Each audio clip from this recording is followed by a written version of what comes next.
I do think that right now, in my opinion, over the past decade, this is the best time to do wholesaling it's ever been. Why?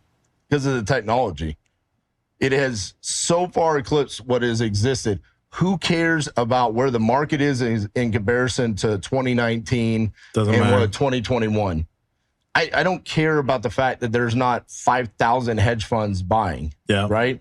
The fact that I have for $97, I can comp deals anywhere in the United States on multiple platforms.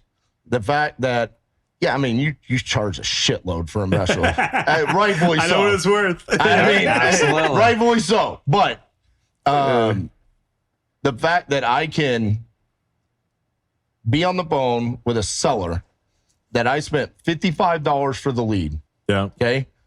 And it could be in the middle of nowhere. I've never even heard about it. Duck Creek Village, Utah. Okay.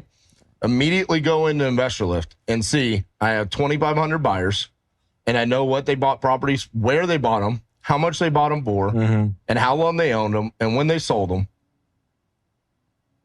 It's a beautiful thing. I mean, this is the golden age of wholesaling. I don't care what anybody says.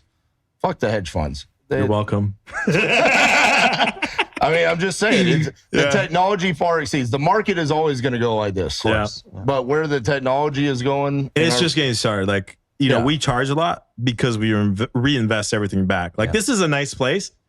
My last place that I had, like up until January this year, was about the size of this living room. Yeah. Like, we're literally, people think I pay myself a lot of money. When you see me doing flashy stuff, like, that's usually like a once-a-year company trip, kind of thing, or like doing stuff with clients or whatever. I never thought that you were flashy. In the beginning, you were coming out. You blew $250,000 in a bar night out in Wisconsin when he first came to town at my house. Okay, celebrating with clients. I gotcha. That's flashy. Business expense. But he only owns one shirt. No, he owns a couple. His classic is actually black. You're always wearing the white button downs. Yeah. I know. The white button downs. That's his thing. And actually, we were going out yesterday to go get more because I'm running out. That's so funny. No joke. Okay, so but we're reinvesting everything back. Yeah. Because we're trying to get to the next level where it's just all AI driven, where like you don't even have to do pretty much anything. The lead comes in, it tells you exactly what the price point's going to be. You just got to do that human part. The human part is actually figuring out what the scope of work is going to be. Right. You can't replace that with an algorithm. And then negotiating with that homeowner and figuring out like what is the best solution for them. I don't think you can do that with AI. But once you figure that out and like the AI is going to tell you like here's how fast it's going to move, here's on average the price point, you still got to figure out the repairs on your own. But here's the 12 guys that are going to buy it. Yeah. Then you got that up front on the acquisition side. Then it just becomes like, think about how much you're going to charge the end buyers to be one of those top 12 guys. Think you charge us premium wholesalers a lot. I want to be charging the buyers. I want to be the top buyer in Phoenix. There you go. Get solid yields. But yeah, we're just getting started. Like it's going to be in the next year, the stuff that's coming out, it's going to be a whole new game. But I think it's consolidating a lot. I think 60% of wholesalers went out of business last year. We see it in our data. The top 40% are alive still, but you're going to have another 60% getting knocked out in the next couple of years. Yep. And we're going to see the emergence of the mega wholesaler. And the mega wholesaler are going to be guys like you that are really good at sales, really good at sales and have the best tools equipping them to solve problems at scale for homeowners that are in distress. Well, but also what else is going to cause that mega wholesaler is the fact that we have all these states coming in with regulations. It runs people, like, for example, to the vast majority of virtual wholesalers, they now look at it and they say, I'm not going to go to Illinois.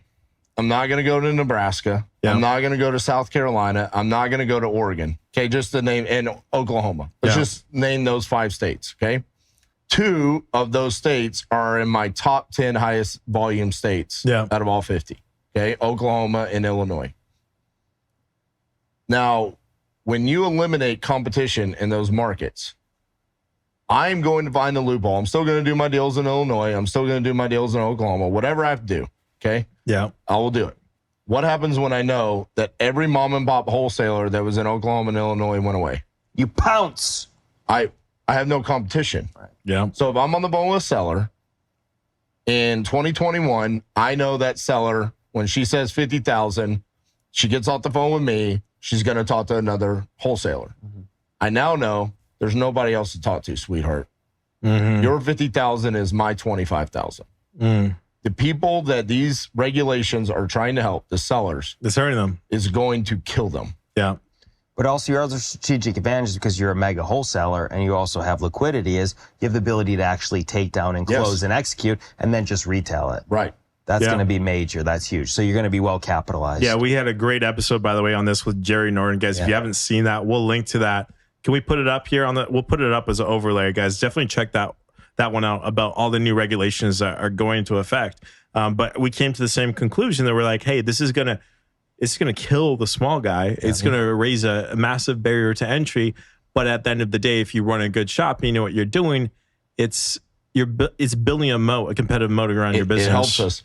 It's going to kill two people. Well, actually three. It's going to hurt the seller, who they're trying to protect. It's going to hurt the mom and pop wholesalers that don't have the liquidity or the wherewithal to try to overcome these obstacles. And then the last person that it's going to really hurt is, damn, I just lost my train of thought. Well, not necessarily the realtors. Why? How realtors? Okay, so explain that one to me. I get the first two. South Carolina. Yeah. They say you can't wholesale if you're not licensed, right? So what happens? All of us wholesalers that are professional marketers now will go become licensed. Yeah. So now, as realtors, they don't do shit. They don't do marketing. And then they got all these animal business guys that are now licensed. Now I can, hey, you don't want to sell your house cash? That's fine. Let me list it for you. Did they think we were just going to quit? Right. When we're going to go away, we're now your competition. You're going to have the biggest animal marketers now coming in. 11 out of 10, the RJ Bates mentality. I'm going to eat your lunch, baby. This guy comes in pouncing. Dude, they don't do anything. That's what I'm saying. You're a relentless guy. I like this about you. I'm just saying. He's like, you could kick me in the nuts. You could put my competition on the computer. I'm going to eat you all for lunch. Dude, that's your mentality. I love that. Absolutely. Yeah. And my thing is that the realtors wanted this. Yeah. Be careful what you wish for.